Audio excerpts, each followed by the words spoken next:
Hi, my name's Sarah Watson. I'm at Lancaster University and I'm a specialist in Gothic literature. And I'm glad to be talking to you today about Robert Louis Stevenson's very strange and disturbing short novel, Strange Case of Dr. Jekyll and Mr. Hyde, first published in 1886. And I'm going to be talking through a few things around this, but really zooming in on the idea of the double and thinking about what, in this particular period, the double could symbolize. And then at the end, I'll be inviting you to take part in an activity of your own to explore the representation of doubles within this text. So, one of the most famous quotations from this novel is from the manuscript of Dr. Jekyll, which ends the work. Of course, it's a very interesting work, isn't it? Because it opens with a third-person narration by Mr. Utterson, a lawyer, and then a very short but very frantic letter by a doctor, Dr. Lanyon, and then a rather longer and more devastating confession, really, from Dr. Jekyll. And he says this, he says, "With every day, and from both sides of my intelligence, the moral and the intellectual, I thus drew steadily nearer to the truth, by whose partial discovery I have been doomed to such a dreadful shipwreck, that man is not truly one, but truly two."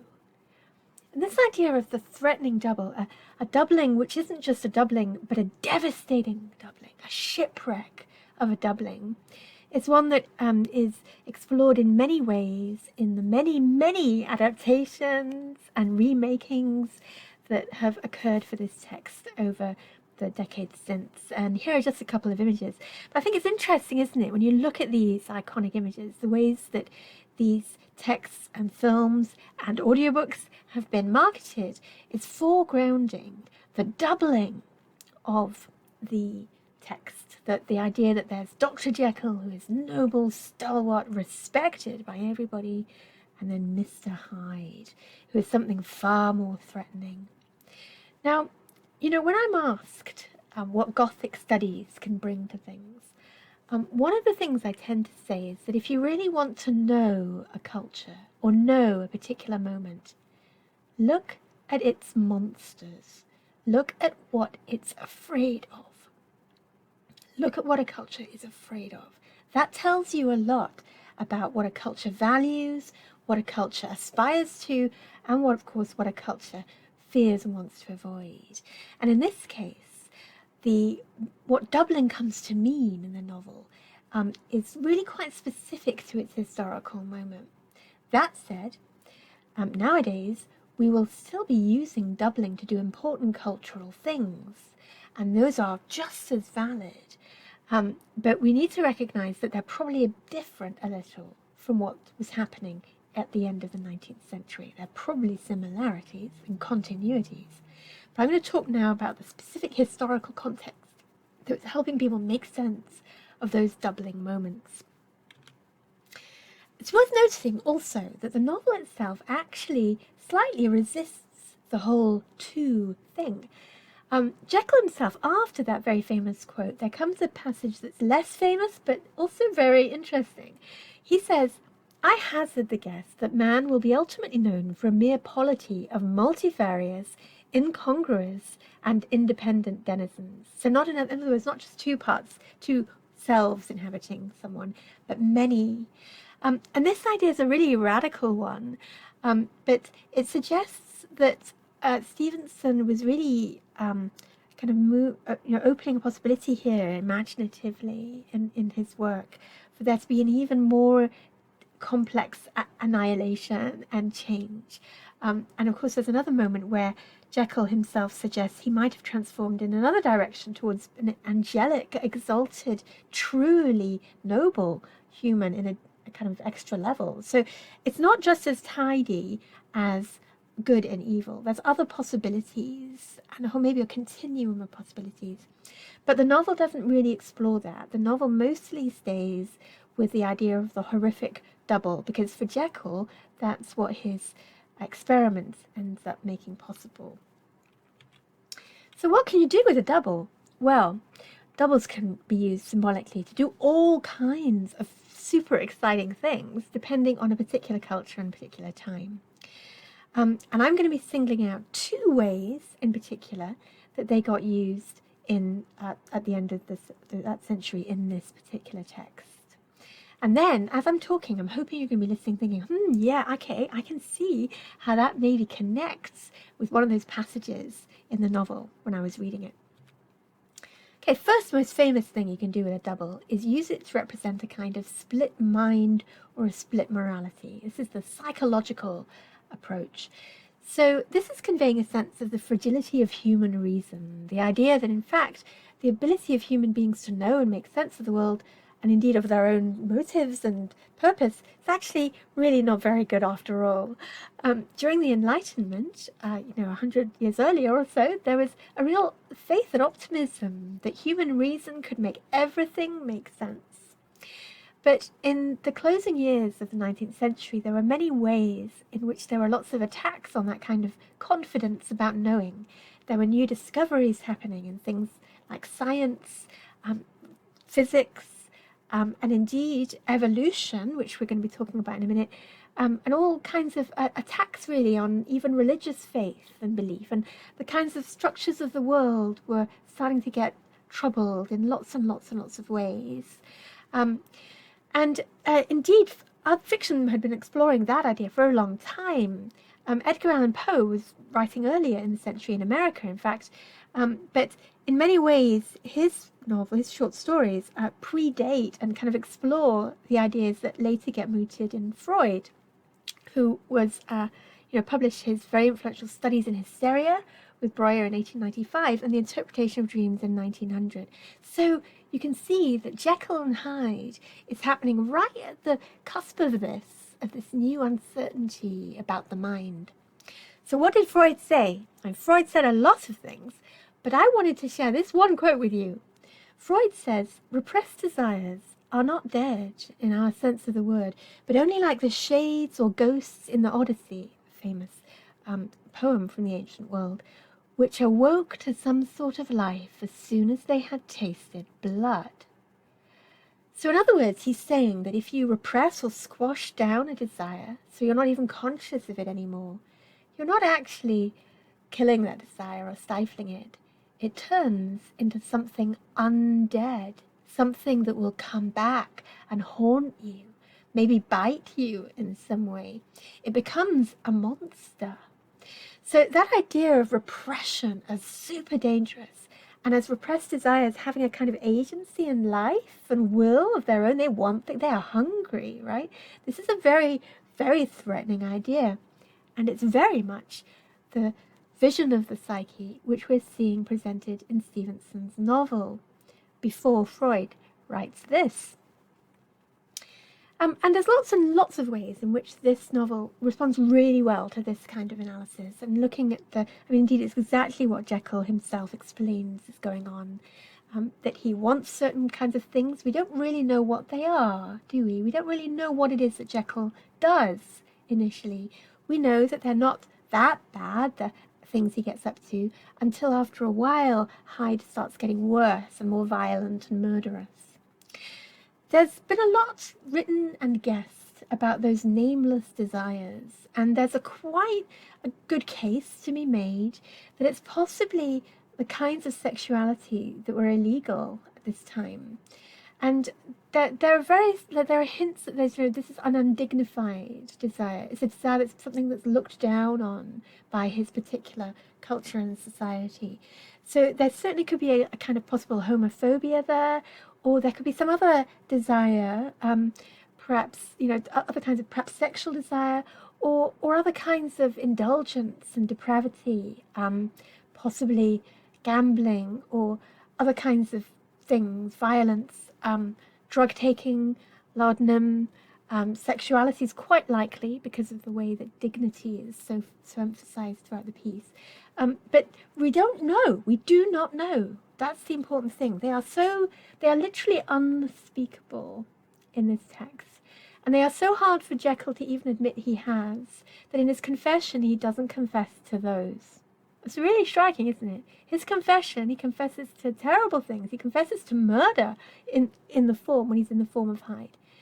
But he doesn't confess to whatever it is that made him start using the Hyde escape in the first place. So it's something to maybe think about, the way that certain cultures make certain longings unspeakable. Okay, but there's something else we can do with a double at this time too that I want to get on the radar, and that is convey the sense of the risk of degeneration. Now, I'm sure you've heard of Charles Darwin's theory of evolution. He wrote On the Origin of Species in 1859, so quite long before this text, and by the time Stevenson was writing this, the concept of evolution had kind of bedded in quite firmly, and lots of people had been writing and thinking about it for a long time. Stevenson was particularly interested in the science around that.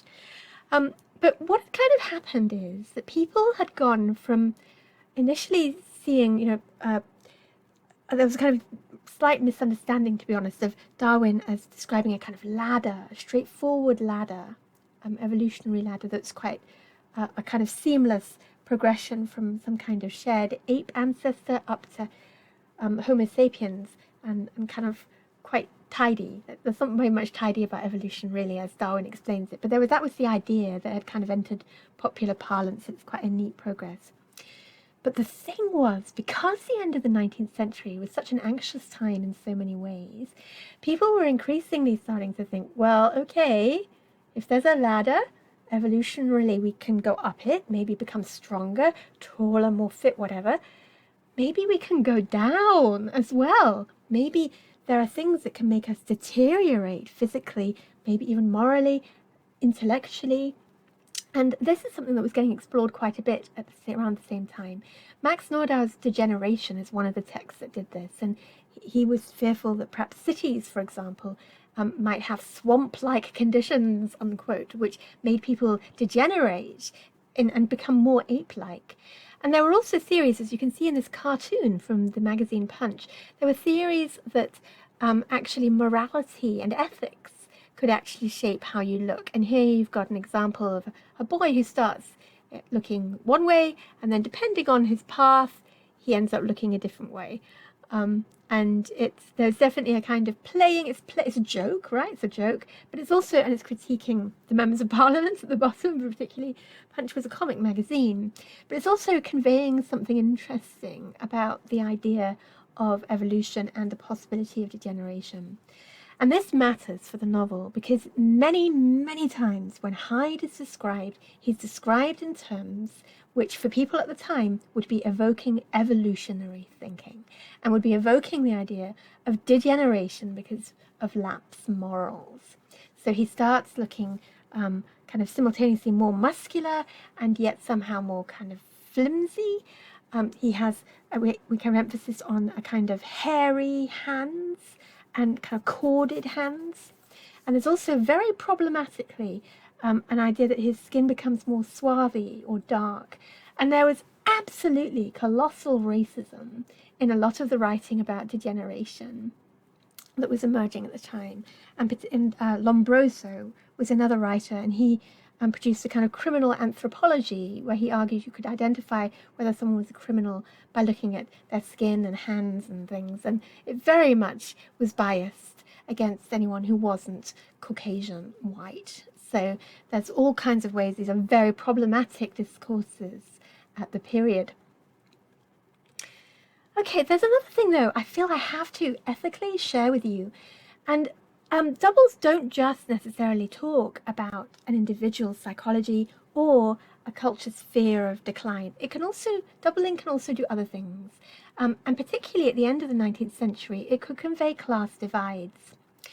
One particular novel I'll mention for this is H.G. Wells' Time Machine, which takes the idea of people, working class people in London, at the time living in very different conditions from middle and upper class people, at the time with more wealth and privilege. And he suggested that could actually affect bodies and kind of have an evolutionary impact of its own. So he was interestingly kind of putting pressure on some ways of thinking around what people could have different directions depending on inequality, really. And there's a very famous and very haunting image that I'm reminded of here, which I wanted to just mention to you, where there was this picture of a wealthy woman standing in a very beautiful dress with lots of embroidery in it, and she's looking at herself in the mirror. She's just come to a seamstress who's sewn the dress for her, and she's buying it. She's looking in the mirror, and there's no one behind her, but when she looks in the mirror, she sees a ghostly figure behind her. A very pale woman with her eyes closed, fainting backwards. And it would be tempting to look at that as a kind of psychological thing of like maybe her interior state. But in fact, that particular cartoon was critiquing unequal working practices, because the seamstresses were sewing late at night for many hours with no breaks, and some in fact collapsed, and there's a case where a seamstress died from sewing a dress for wealthy women. And you could read more about that in the book called Imperial Leather by Anne McClintock, if you'd like to. So in other words, I'm just flagging this up because I just want to point out that doubling can sometimes do other things around class inequality. That said, though, in this case, in the novel we're looking at here, the most predominant reading is going to be this one about doubling in terms of a kind of other aspects of the self. Okay, so I just want to point out that doubling works not only in terms of the obvious Jekyll and Hyde of the title, but in many other ways as well. And I want to invite you to be thinking about that now when I finish this talk. It's interesting, I think, that the very first doubling in the story is actually a building. It's a door. And in fact, the story of the door is in the title of the first chapter. And it's a contrasting set of doors. We're going to look at that passage in a minute and think about what's going on there. And there are also ways in which the narrators are arguably doubled. So you might want to think about that, parallels and connections between Dr. Jekyll, who's a man of science, very well respected and wealthy, Dr. Lanyon, also super respected, rational, a doctor and a really good man of science, and Mr. Utterson, who's a lawyer. And he's very calm, very dispassionate. We're told he's very rational. We're told he's very boring, actually. He's a really good narrator for a story like this, because this story, Stevenson needs a very calm narrator. He's not a narrator, he's a first-person point of view. He needs a calm point of view in that first section because he's telling us something marvelous and terrifying, and it really helps to have that contrast. But you might want to think about that. You might want to think about what's going on with those three men. They're all friends for a while, although Lanyon and Jekyll do fall out. They're not friends by the end, certainly. But they're all similar in a lot of ways. They're all men of reason, aren't they? And they're all people who at various points become extremely distressed, despite being men of reason. And two of them die as well, so obviously there's quite striking connections. Might be worth thinking about that a bit. Okay, so let's close now by thinking about this. The doubled door. I'm going to comment on this and just say a few things about the language that are striking me as I look at that here with you today. So this is a description of two kinds of doors which Enfield and Utterson encounter. Let's look at the first door. This is a nice door. We want to go through this one.